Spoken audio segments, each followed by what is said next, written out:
All right, we have another episode of Tailwind. Today we're joined by Tim Roberts. Tim, what should people know about you before we dive into the conversation?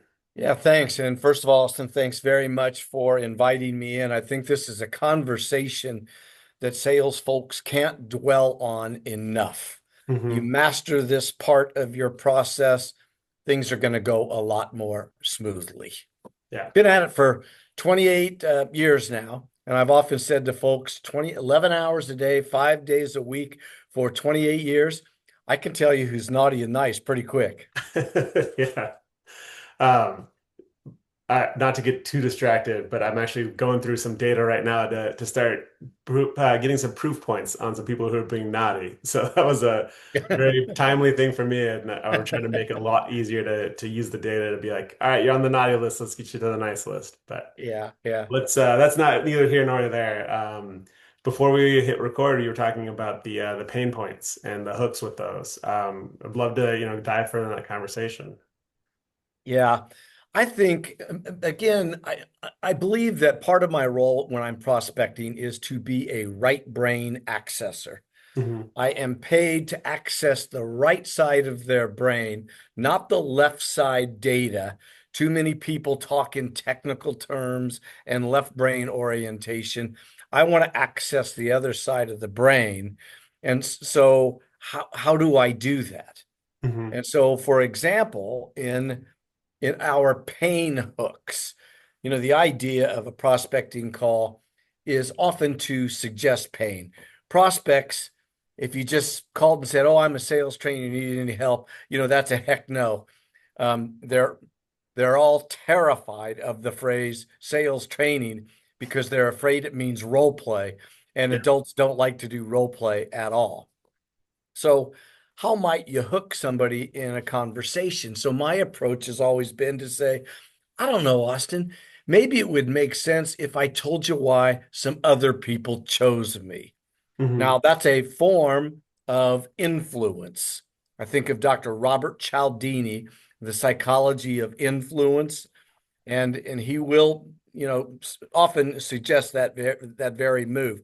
Use a high percentage, 92% of my prospects choose me because whatever it is. This is a form of social proof others choose me. Hmm. So, Austin, maybe it would make sense if I told you why some other folks chose me. Oh, oh my gosh. I will never forget Margin Mike. The poor guy was pulling his hair out. His team just could not hold margin. He had lost several $1 million last year. He was terrified that he might lose his job. If he lost his job, he'd lose his house. If he lost his house, he would lose his wife, and he would end up in a van down by the river. And he did not want to do that. Hmm. Another guy, call him TIO Ted. His anxiety came on the front of his sales team, kept putting on multi-million-dollar PowerPoint presentations, and then they would end up in think it over land, Hmm. driving Ted crazy.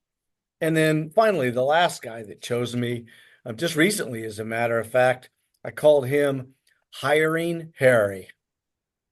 Harry, his challenge, his worry was he didn't think he was using the right formula to find the right people. His company had a high turnover rate. They weren't prepared to have a checklist of must haves. And so they were kind of winging their sales process. And everybody knows how expensive it is to bring on a salesperson. 6 months later, you get rid of them. First of all, you should have got rid of them 5 months earlier. And secondly, what was the process that you use? So, Austin, I've become a big fan of these parables because what I hear prospects often say when I use those, they go, "Oh, Tim, oh my gosh, you must have a camera in my office. That's exactly what's going on here." Yeah. And that makes sense. Yeah. Um, so would that be in like the context of the initial or like the early on conversations? Are you kind of hitting those pain points as like three bullets and then going into your parables, or are you using those parables as part of your initial 30-second commercial? It's in part of my initial 30-second commercial. Yeah. You know, you always start off, have you caught you at a good time or a bad time? If they say it's a bad time, that's not unusual. I Yeah. mean, 9 out of 10 say that to us. So maybe it would make sense if I told you a little bit about why I called, and then you can decide whether this call goes anywhere or if you want to throat punch me or not. Not tethered to either outcome. Yeah. Maybe it would make sense if I gave you a couple of examples why people choose me. And Yeah. then I launch in to my pain parables. Yeah. From my pain parables, probably going to do my 6 second commercial. Hmm. What is it that I do? And you never can just say sales training or I'm a lawyer or I'm a banker because everybody thinks they know what a banker is and does. And everybody thinks they know what a lawyer is and does. And they have no idea what that individual's discipline or role within the bank or the firm really is. For me, I want to use a pattern interrupt. If somebody at a networking event said, Tim, what do you do for a living? I would shrug my shoulders like it's really stupid. And I would go, I don't know, original thinking, Yeah. and then just shut up. It Yeah. drives them crazy because they're going, what did he just say? I mean, you already got me on the hook with that one. I was like, what do you mean by that? Even though I know what you do. Yeah, that's a great line. Yeah, yeah. If you just say that and then you go, oh, I help people see sales different than they do now. Hmm. And if you think about it, at Sandler, with our different approach, the systematic approach that we have, we help people see selling differently than they do now. We're Yeah. the killers of features and benefits selling. Hmm. It features F and B. I've said so many times, F and B is dead. Stop doing it.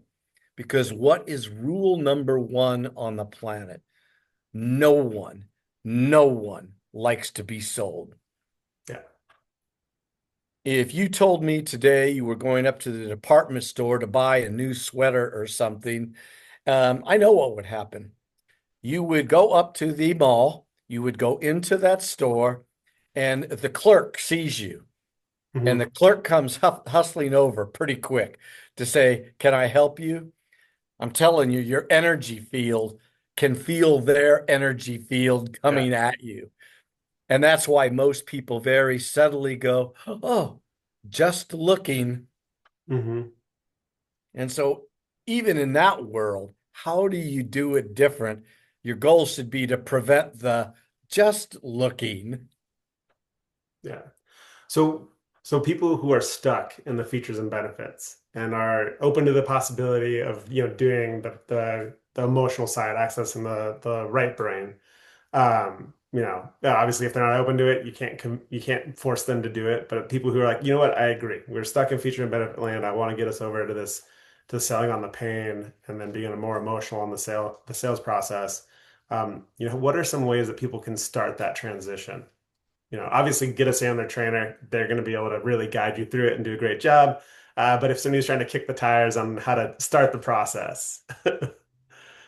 Yeah, the for me and many Sandler trainers, we want to start with leadership Hmm. because there has to be buy-in at the top. If Yeah. if leaders don't buy in, if the top doesn't buy in, it's just not fair for them to sit back and say to the salespeople, you have to go into this training. Hmm. Again, everybody is terrified of sales training because of role play. I actually, here in my training center, I keep two pieces of paper on the back training tables, and it says reserved for role play participants. That way, nobody wants to Yeah. sit there and they will all hustle to the front of the room where I need them to be. Yeah. Yeah. Has anyone intentionally sat there? Yeah, yeah, Okay. no, no, Oh no, no, no one has ever yeah, no, ever no, come they're back not. there. I could just see somebody just really having a hoot and just being like, I'm gonna go do it. I'm gonna break the I knew my own pattern interrupt. Well, there is some truth to that, I must say, because I have some clients that that are, well, I can tell you 28 years ago who my first client was. And to this day, 28 years later, their company still does half hour to 45 minutes a night of Sandler role play. Nice. Yeah. Their team is entirely bought in. They know if you practice your craft, you're going to get better Hmm. because they're very committed to making it a part of your DNA. Yeah. The reason so much training does not stick is somebody will do a 2-day boot camp, see you later, bye. And Sandler's really a program about muscle memory. Do it Hmm. again, do it again, do it again Yeah. until you get ownership. Not just ownership, though, ownership in your voice. I Hmm. don't want anybody to be David Sandler. I don't want anybody to be Tim Roberts. I want Austin to be Austin. And if he can capture the methodology in his words, his voice, Hmm. man, is it easy to execute. Yeah. As I say, some of my pain hooks or pain parables, I don't think there's anybody else at Sandler that's going to talk about Margin Mike and TIO Ted. And um, I prefer to do it that way. Well, and it's not authentic to them, right? And people can sense the authenticity when you're having a conversation with them. I mean, I can't deliver the lines that I can say the lines that you say, but I can't deliver them in the same way and have it be genuine. And I think that's such an important part of it, of that rapport building, is making sure that, you're doing the underlying structure of it, but then making it authentically your own, so that that part of the rapport building can start shining through early on instead of having it be something that's artificial at the start. Well stated, and you are correct. The phrase odd little man, I'll explain briefly where it came from. One day I was in a meeting with a CEO, and we had been meeting for about 2.5 hours. And towards the end of the meeting, Austin, all of a sudden, the guy did this. Yeah. And I mean, he just kept doing it for about 40 seconds or something. And finally, I went, "Hey, dude, what is that? What are you doing? What's going on with your face right there?" And he sort of chuckled and he said, "You're an odd little man." Immediately, my heart warmed. I felt like $1,000,000 Yeah. because he was saying, "You're authentic." He was saying, "I want my people to sell the way you do. It's Yeah. clear you are just you. I Yeah. thought you were going to come in and try to have all these moves and shake and bake and do all this stuff." He said, "You didn't do any of that. It was just a conversation." Hmm. Touchdown. That's all selling should be, a conversation. You don't have anything to sell somebody. You're paid to do one thing: Hmm. navigate their truth. Yeah. And the truth is either they need you or they don't. Yeah. And I'm not attached to either outcome as long as I have navigated their truth honorably. Yeah. So the first step, going back to this transition from F&B to the more, conversational, truth finding like approach to this is, it sounds like you got to get leadership bought in. It's got to be a top-down approach. Then you have to be regularly practicing. Now, when it comes to that too, though, there's also well, we were always just saying we do X, Y, Z, and now they have to say something different. When it comes to like that transitioning over to that new messaging, like what advice or guidance do you have on how to pick the right stories, how to start talking a different way, how to, make the transition from just even, for lack of a better word, the script transition, which I know you're not trying to say everyone should read the same thing, but the Yeah. the key points that you want to talk about. Well, one of the first things that has to occur, there's two things that go on in our company. We start off with making sure everyone knows very clearly our environment is a judgment-free zone. Hmm. Psychological safety must reign. So part of our upfront contract is permission to suck. Yeah. I really want people vulnerable in our environment because if somebody says, "Hey, I would like to share with the group a call I blew up last week," somebody else in the room blew up one the same way. Yeah. And when they empathize with each other, when they understand that, man, a lot more wisdom sharing goes on. And I like to think of my environments as nothing more than wisdom sharing environments. Yeah. But the thing is, and this is where kind of really going to your question, I'm very mindful early on. What has to occur is they have to unlearn what they have done in the past. Hmm. And unlearning is a little bit more of a process than people are aware of. You have to like cut some neural pathways in half Hmm. and put new neural highways together. Yeah. And that can be a little bit of a challenge. So it can be more than do it again, do it again, do it again, or permission to suck. They have to really understand the neurological process that is going on. Hmm. Unlearning requires a lot because that unlearning means that a habit had been formed, and this is what you've said on your 30-second commercial or when you walk in for the first meeting over and over and over again. 28 years ago, when I bought my Sandler franchise, I think one of the most challenging things, and you've probably heard this a lot, was learning how to set an upfront contract the first time. Yeah. How many you don't hear salespeople empowering people to say no? Hey, and at the end of a meeting like this, Austin, there's only a couple of outcomes, a no and a yes. Permission to say no. I mean, I struggled with those words. I Yeah. think I was stuttering with those early on because it was completely foreign. There's actually a book I have on my shelf, and it's called You'll Never Hear No Again. Hmm. Well, at Sandler, we're begging for no's. Yeah. We it's not that, we want to hear yes all the time. Yes is good. I get that's the ideal outcome.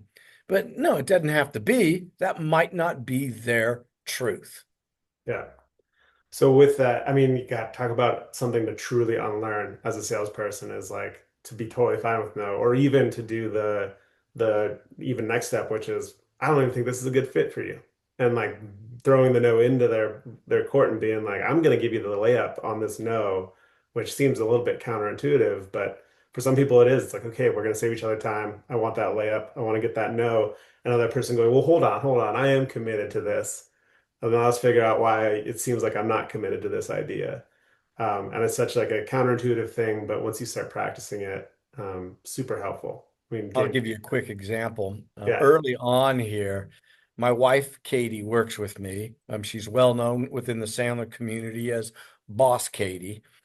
But Boss Katie would answer the phone and someone would be looking for sales training.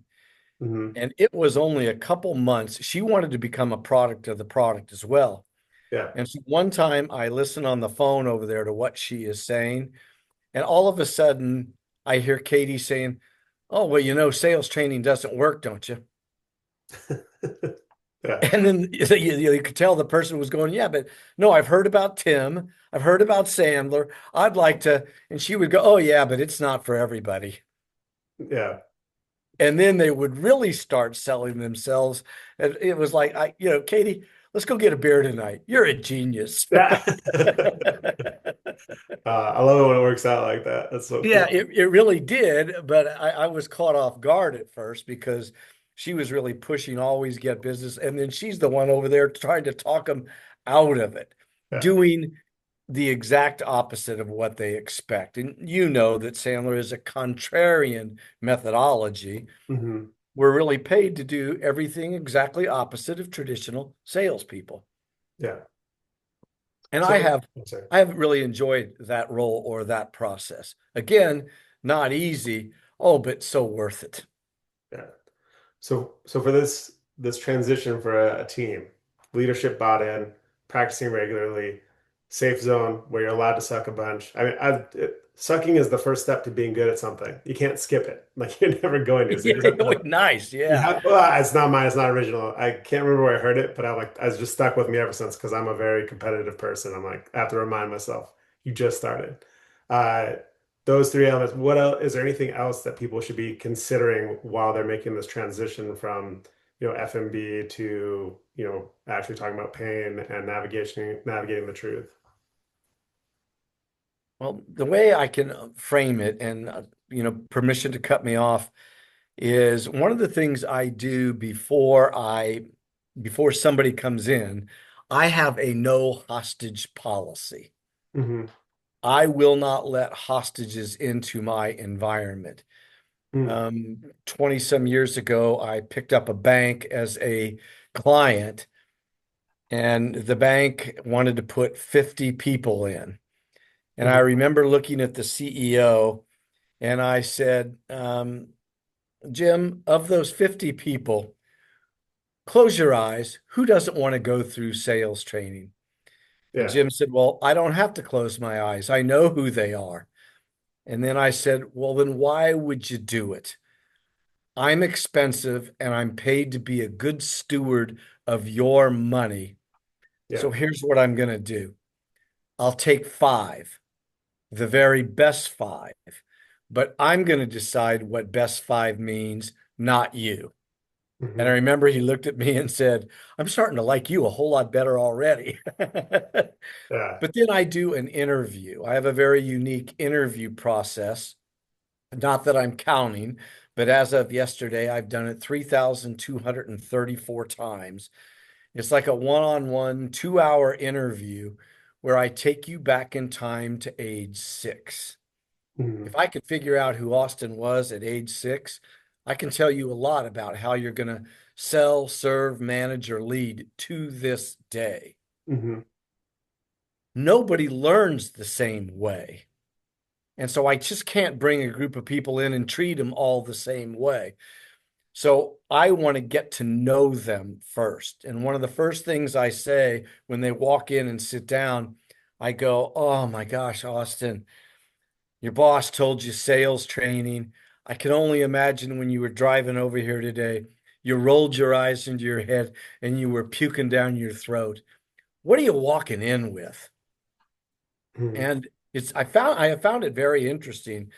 There are those that go, "Oh yeah, it's all the same. You just grab a nugget here, you grab a nugget there." Okay, that's not a good candidate for my program. Yeah. Because the other group of people will go, well, no, not exactly, Tim. I'm the one that initiated this. Very technical, very good at what I do, but I have no clue how to sell. Yeah. And for me, it has been very important that if I'm going to start the learning process, do they have a learning mindset? If they don't have a learning mindset, it's really not a good match because they're going to hear so many things that are foreign to their brain. Yeah. All And I'm right. I sorry, have I'm stuck to. on the fact of you got to do it again, do it again, do it again. Break thy nose daily. I have to take your permission to cut you off because I have to respect that you have a hard stop. Any final quick parting thoughts before we end the episode? I'll end, if I may, where we started. Um, think about what your pain hooks are. Think about why people choose you. And Austin, when I asked the question to a room full of salespeople, why do people choose you? And you know what you're going to hear: quality, service, expertise. I mean, the same things are rattled off. Yeah. That means that buyers all day long, the only thing they hear is quality, service, and expertise. And so then their default button is, okay, can you lower your price 3%? Hmm. Because you're all the same. But when you have a pain parable in mind, you have a better chance of them going, huh, this is different. He just described what's happening here. I think he gets me. Hmm. Then they're more inclined to buy. I love it. Tim, this was great. I could ask you about 50 more questions and pick your brain on so many different topics, but I do have to let you go, unfortunately. We'll have to do this again sometime. Thank you again for coming on.